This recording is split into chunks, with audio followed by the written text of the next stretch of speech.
Hi, I'm Ray Horner, and welcome to another edition of Horner's Quarter. And boy, we've talked to a lot of Akron greats so far in 2024, from former Mayor Don Plasquelic, historian Dave Lieberth, Vernon Sykes, Joey Arrieta, Eric Mansfield. But pretty excited to sit down and talk to our next guest this month on Horner's Corner. And it's a gentleman at the age of 32, became CEO of Akron Children's Hospital.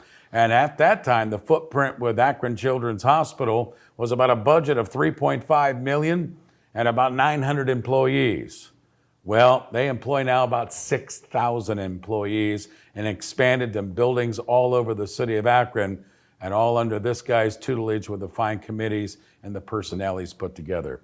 It's Bill Considine with us this month on Horner's Corner. Bill, welcome to the show. Ray, it's really good to be with you. I've always enjoyed our conversations. You had a way of tracking me down no matter where I was for some of those early morning updates on what was going on in our fine city. We did. We've talked in some pictures. Matter of fact, the first interview I ever did with Bill when I came to Akron 25 years ago, he was one of the first people I had a chance to meet, and we were doing the Sugartown Express together out in the Fairlawn area to fight diabetes. But that's what Bill and his wife Becky have done so well here in the greater Akron area, is work hard for all of us. And we're going to get into those discussions from healthcare and beyond with Mr. Bill Considine. But Bill, let's go back. Age of 32, you become the president CEO of Akron Children's Hospital. So take us back to those beginning times. Well, coming home to my hometown was pretty special. During my college days, I was at the University of Akron. I was president of student government during my senior year. I also was on the soccer team. I tell people I was on the team because Coach Perry needed somebody to sit on the bench and speak English with him. But they had always had a great team. But my senior year, with everything going on in Vietnam and the draft, I was asked to speak to a business group here in town. And after the talk, the guy who was the CEO at Akron Children's Hospital, Roger Sherman, he reached out to somebody at the University of Akron in the placement office and said, "What's Considine going to do when he graduates?" And that led to me being introduced to Mr. Sherman. He introduced me to some of the young men that worked for him at Children's. And the whole field of hospital administration was mentioned to me. I never had thought about that. So I ended up applying. I was in the first class that was at Ohio State. There were 8 of us in the first graduate master's program at Ohio State in health administration. And when I was wrapping up that, I got drafted. I went in, I was a lieutenant in the Public Health Service, which is a branch of the Navy. So I served my country for my 2 years in that capacity. From there, I went to Chapel Hill, North Carolina, where I worked at North Carolina Memorial Hospital from let's see what the years were. I was there till 1979. I started there in 1972, was there 7 years. And it was during that last year, I get a phone call from a headhunter who said, "Hey, there's a job in the Midwest. We'd like to maybe advance your name. Would you be interested?" I went to Chicago to go through all those kinds of tests they give you. Yeah. And when I was doing that, I said, "Hey, listen, looks like this hospital's in Akron, Ohio. And it looks like it's where Mr. Sherman had worked for 35 years. Fortunately, I was asked to interview. I was number 5 on the list. In fact, my wife and I had just gone to Hilton Head with some friends for vacation. Checked in at the inn on a Saturday. Saturday night, I get a phone call saying, "Could I go be in Akron the next day to interview?" The guy that was lined up, number 4 to interview, had to cancel. And the search firm had everything lined up. Becky's expecting another child at that time. They said we could send a plane, would fly you up, would get you back to vacation by Wednesday. So we jumped on a plane Sunday morning. We're up here, had dinner, went through interviews Monday and Tuesday, and we're back Tuesday night. And all I got to tell you, Becky was expecting a baby. The flight up did not agree with her. Everybody was more worried about her than asking me tough questions. So I got the job because of my dear wife, Becky Considine. Well, we're all lucky for her, right? So you get the job at the age of 32. And correct me if I'm wrong, at that time, Akron Children's Hospital is working out of maybe 1 building, maybe 2 buildings, pretty darn small footprint. So Talk about as you get in there and you look at Akron Children's Hospital now as the president CEO, what you first saw, and maybe you didn't have the complete vision at that time, but what did you envision it being on down the line? Well, one of the things that you can't ignore when you become part of the children's family is the phenomenal culture that's there. And the culture was one that really brings the best out of people and really want to make sure you're always embracing service above self. As I read a lot of the history about children's and finding out that it started by a group of volunteers back in 1890, and these volunteers, women, came together from 2 different churches in town, and they wanted to address a need that was in town, and that need was parents were taking their kids to work with them in the downtown factories. And if you can think about what a downtown factory is like in 1890, you would conclude quickly that that would be a place you didn't want to bring a child. So these women said, we need to have a day nursery for these kids so the parents can bring their kids there and not take them to work. And they said, okay, that's a great idea, let's do it. 2 church groups came together, collaboration of its own kind. They needed a place to do it. There was a house that Colonel Perkins owned up by St. Bernard's Church, and it was not occupied. So they went to him, shared the idea with him, and he liked it. He was a manufacturer guy himself. He had ownership in a couple of the factories, and he knew it was an issue. He said, okay, you can have the ground floor of my house for this nursery, and in honor of that, they named it after his granddaughter, the Mary Day Nursery. They wanted to make sure that everybody was welcome. They put 3 promises on the wall behind the reception desk. Promise number 1 is, every child that comes through these doors, we promise to treat as if that child's our own. Promise number 2 is we promise to treat you the way you want to be treated. And promise number 3 was we'll never turn a child away for any reason. If you needed the nickel a day or a dime a day to keep your child there, and you didn't have it, they said, bring your child anyways. And then they had ice cream socials, linen sales, and they made their money that way. Early in the operation of the nursery, a child was presented that needed medical care. So again, let's treat every child as if that child's our own. They sought out a physician to come in, treat that child, and that child got better. When word of that got back to the factories, you can bring a sick kid to the day center. They started seeing more and more sick children. They went back to Colonel Perkins and said, you have a 2nd floor. We could turn that into an infirmary for children. And before you knew it, they were running a hospital. When I saw how that all played out, and a real success story, I knew that the future of children's was very bright, that we never could be satisfied with status quo. We had to go out, reach out to the community, find out what every child needed, and if we didn't have that service, we needed to provide that service. And then that started us to grow. And early on, we decided we didn't want to be just a hospital. We wanted to be an independent, integrated pediatric healthcare delivery system. That meaning we needed to be in home care. We needed to do some stuff with primary care. We needed to have satellites. We needed to take our services closer to home. And the way the community responded to that, there was no stopping us. And when I turned the keys over to the individual that followed me after 41 years as a CEO, we had nearly 7,000 employees. We had a budget over $1.5 billion. And the important thing is we were seeing more than 1 million contacts with children every year. Pretty wonderful story.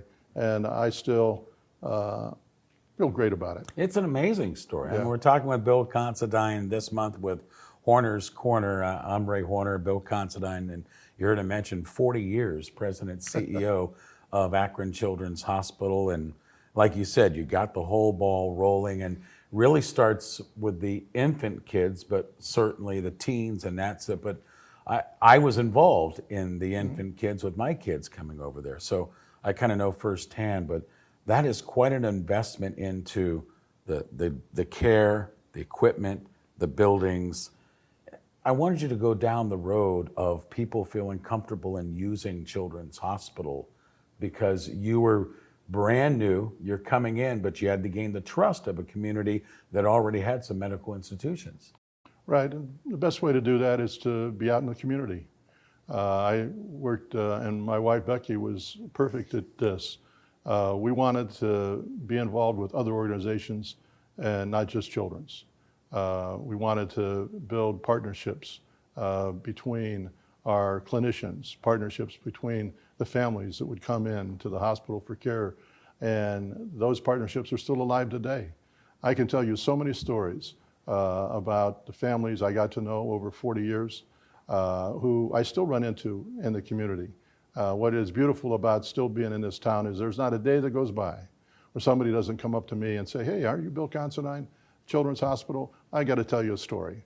And they share a story about their interaction with our place. And I learned so much. One of the books I wrote on leadership, in every chapter in that, I talk about a leadership lesson I learned from the kids we took care of, and the way that they were fighting, life and death situations, but in many cases became the caregiver.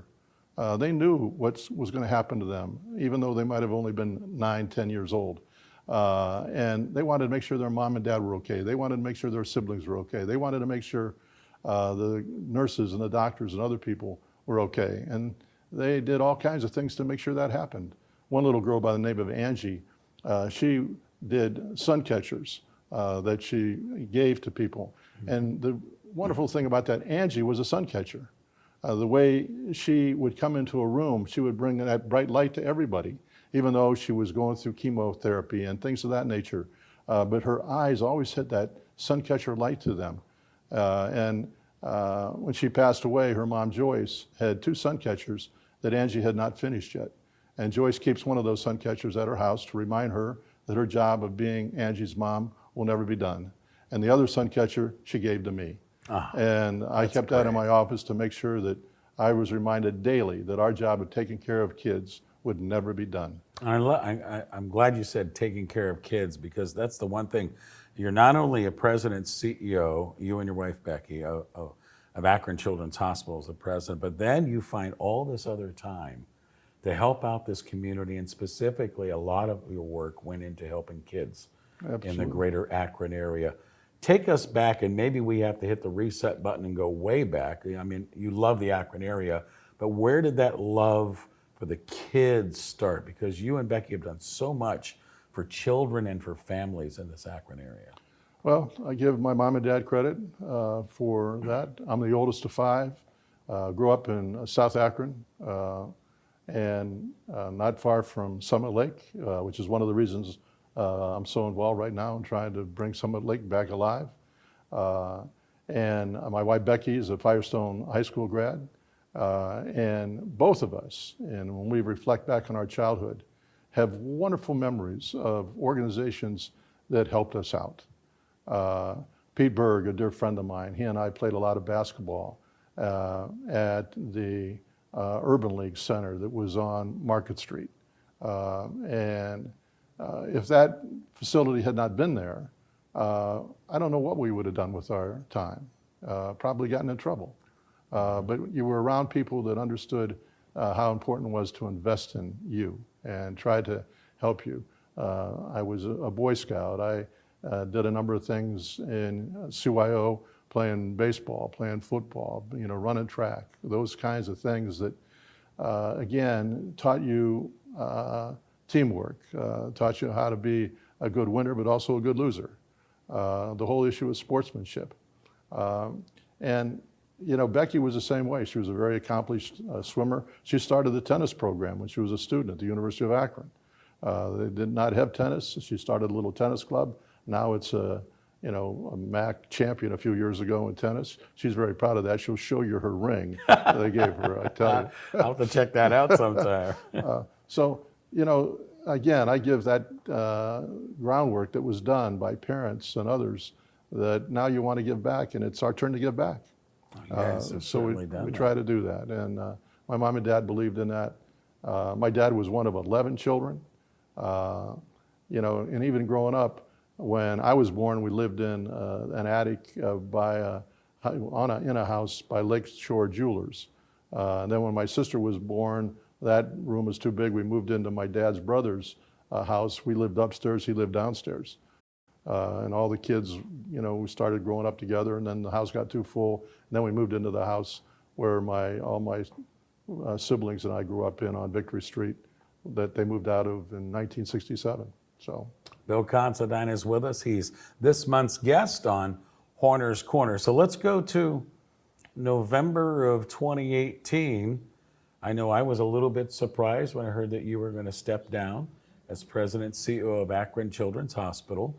I imagine knowing, and you folks can hear the passion, that that was a discussion that you and Becky had, other family members. Talk about that decision, because I imagine with starting that whole thing up that was a tough one. Well, I loved the work I did. It really wasn't work, it was a calling in a lot of ways. And, you know, just knowing how important that institution is and its services to the community, I surely didn't want to be a hanger-on. And I thought, okay, when I turn 72, it'll be 40 years of being a CEO of an organization. That's a long time. And the hospital could not have been in better shape. And so I started there, and we wanted a transition year. So 18 went into 19. I was still CEO in 2019, and Grace, who followed me, was the CEO, or the president. And then the following year, she had both titles, and I had some work I was doing for the foundation. So we tried to make it a seamless transition. And I think it played out as a seamless transition. Unfortunately, COVID came down the pike. If I would have known COVID was around the corner, Ray, quite honestly, I don't think I would have left when I left. Would I have made a big difference? Probably not. But I think it would have been comforting to some of the people.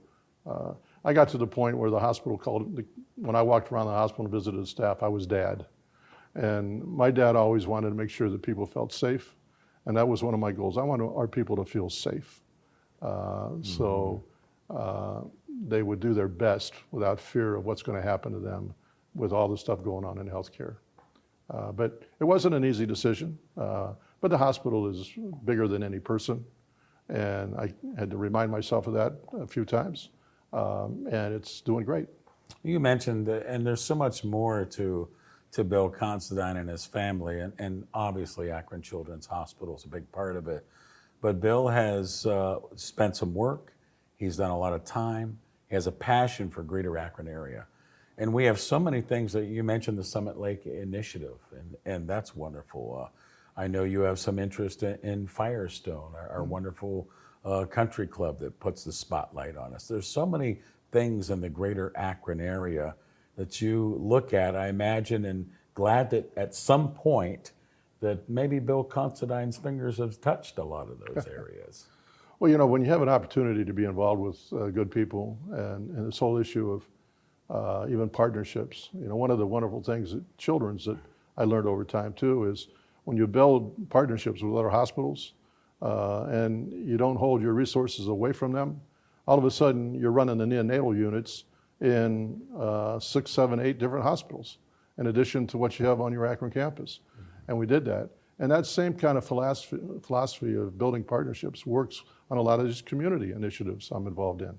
You know, I was on the phone this morning with Dave Lieberth. I'm helping Dave relative to the History Center, which is downtown. He asked me to chair that board. We're raising some dollars for that. And hopefully in October, we're going to be opening the History Center. Dan Rice, you know, I always work closely with the Ohio Area Canalway, having Children's Hospital right on the canal. We did some work with them. Dan reached out and said, you know, we're trying to do something with Lock 3. We're trying to do something with Summit Lake. Would you and Becky be willing to jump in and help us? And we said, absolutely. And we've been successful. We've raised about $32 million to date for those two projects. And I'm really excited to see how those investments are being made and what that means to the neighborhoods, what it means to downtown. Knight Foundation, I was on that board for 12 years, and when you're 75, they put you out to pasture, so I've been on pasture for a couple of years. But we were able to attract money, $20 million, University of Akron, to help with the Polsky building. The money that went to the museum, the $5 million that went to the Civic Theater, the money that went to Lock 3, the money that went to Summit Lake. You start connecting all those dots, and you have something that's pretty magical. And it's going to be bringing more people to our downtown community. It's public space. It's space about equity. It's a space that people are going to thrive in. And it's good being part of those kind of projects. It keeps me young. And Becky always says, do you ever know what the word no means or how to say it? Because we can't say no to our community. Well, it's a great community. 2011, by the way, you heard him mention Bert Polsky. He received the Humanitarian Award, the Bert Polsky Humanitarian Award that he received in 2011. Bill, as you work at Akron and in Akron and a big part of this community, when you look at it from afar, and at some point you're going to sit back in your chair when you slow down, and you look at Akron, what are you most proud of? Maybe with the Bill Considine or the Considine family footprint in the Akron area? Well, I'm very proud of the fact that this is our family home. We've been blessed. My oldest son, who brought back Norca, Akron spelled backwards, celebrating 100 years of Norca this year. You know, he loves the community. He's getting married in September. He and his wife, this is going to be their home. And even though he's the oldest son, he's the last to be married, we're excited about that. My daughter and her husband, they live in Akron. She's a chief operating officer for United Way, another person that's giving back to the community. She has a twin that are 8 years old, a little boy, a little girl, not little, they are nice size twins. And they're very active and they're involved in our community already. And then my youngest son, who started his own company called newclub.golf, he just moved with his wife back to Akron, Ohio, live up in the Fairlawn area. They have 2 little girls and 1 on the way. And I'm just proud that Akron is the Considine home. We're trying to make sure that we set up a few things that is going to continue that legacy when we pass on. And I'm just, you know, if we've made a difference and our family touches on a few things, that's all I need to know. Bill Considine with us. It's Horner's Corner here on WAKR. And of course, we interview and talk to Akron's greats. So now, a little bit of sports. You have a sports background and such. If you don't mind me saying, how about the stadium downtown? What a turning point that was for us. And of course, connecting the University of Akron downtown, the medical corridor. Bill, you and I have been in a lot of different cities.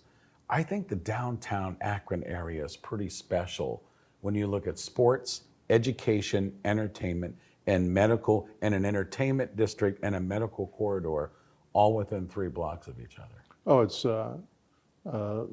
interesting to see how that played out too. When we were starting to expand children's, one of our expansions, we moved into a park right in front of us. And it was owned by the city. I had to negotiate with the city to allow us to move into that park. During that process, they said, could you, in future expansion, go towards Main Street? We said, sure, we'll be glad to do that. But we didn't own any land from Bowery to Main Street. And over a period of time, we purchased all that land. And then one day, I'm in my office, and I get a call from Mayor Plisquelic, and he says, hey, Considine, I want to get on your calendar. I said, sure, anytime. He said, well, I'm in your lobby right now. Could we do it now? That sounds like the former mayor, doesn't it? So he came in and rolled out this. He said, all this land, you own it. And he says, we have an opportunity to move a baseball stadium into Akron. We need that land. And he thanked us for acquiring it all, even though the city, Jim Alkire and others put a lot of pressure on us to buy all that land. There was a Prin's office supply building we bought. There was some apartment complexes that didn't work out too well that were on Bowery Street. We bought those. There was a car dealership on State. We bought that. There was some train track rights we had purchased. We had cleaned up everything. There was on Main Street, there was a Scott's drugstore. We bought that entire block. And when the city had an opportunity to bring a stadium there, we said, okay, let's make that happen. So the city ended up buying that land back from us. We took the money from that and we purchased some other properties that have enabled Children's to continue to grow their footprint here in town. And, you know, you talk about what I'm proud of, you know, being able to have that kind of relationship with the city, to do something that's good for the city, but then also gave us an opportunity to think a little differently about how we could continue to expand our campus. And you look at the campus that has been developed for children in this community in downtown Akron, it is pretty special. I mean, there's probably $300 million or more of investment that's gone into it, and more to come, would be my guess. That is just something. And that stadium and everything that has meant to the community and the partnership that we developed with, Ken Babby. And Jim Fander's one daughter had a health concern that we took care of, and that grew into an even closer relationship between them. And Jim Fander and my son went to high school together. The first time I met Fander, or actually I met Babby, the two of them came into my office. And I'm saying hi to Ken, and he says, "This is my general manager, Jim Fander." And Jim looked at me and says, "Do you still make those Mickey Mouse pancakes?" And I'm going, and Babby just fell on the floor. And it turns out that Fander used to come to our house with my son, and they'd hang out overnight. And in the morning, one of my jobs was to make sure all those guys got fed before they went off for baseball practice. So those are the kind of things that, you just can't make them happen. They happen because they're pretty special. It's the Considine name, and certainly in Akron for a long period of time. Education, recreation, of course, medical care with Bill's work at Akron Children's Hospital. And I think for many, many years to come, we'll be echoing the Considine name, Bill Considine for sure. Bill, thanks for joining us this month on Horner's Corner. Always love our conversations. I do too, and thank you for what you do for our community. You're an advocacy voice. I love listening to you in the morning from 6 to 9 now. It used to be earlier, I think. Yeah, a little bit earlier. Yeah, but and the relationship you developed with Joe Congini, another person that when I look at things I'm proud of, I'm very proud of the fact we recruited Joe, and he developed into one of the #1 sports medicine guys in the United States. There's no doubt about it. That's Horner's Corner. Bill Considine, our guest this month, former president, CEO of Akron Children's Hospital, but he is currently an advocate and a mover for sure in the greater Akron area. Thanks for watching, listening to Horner's Corner. I'm Ray Horner.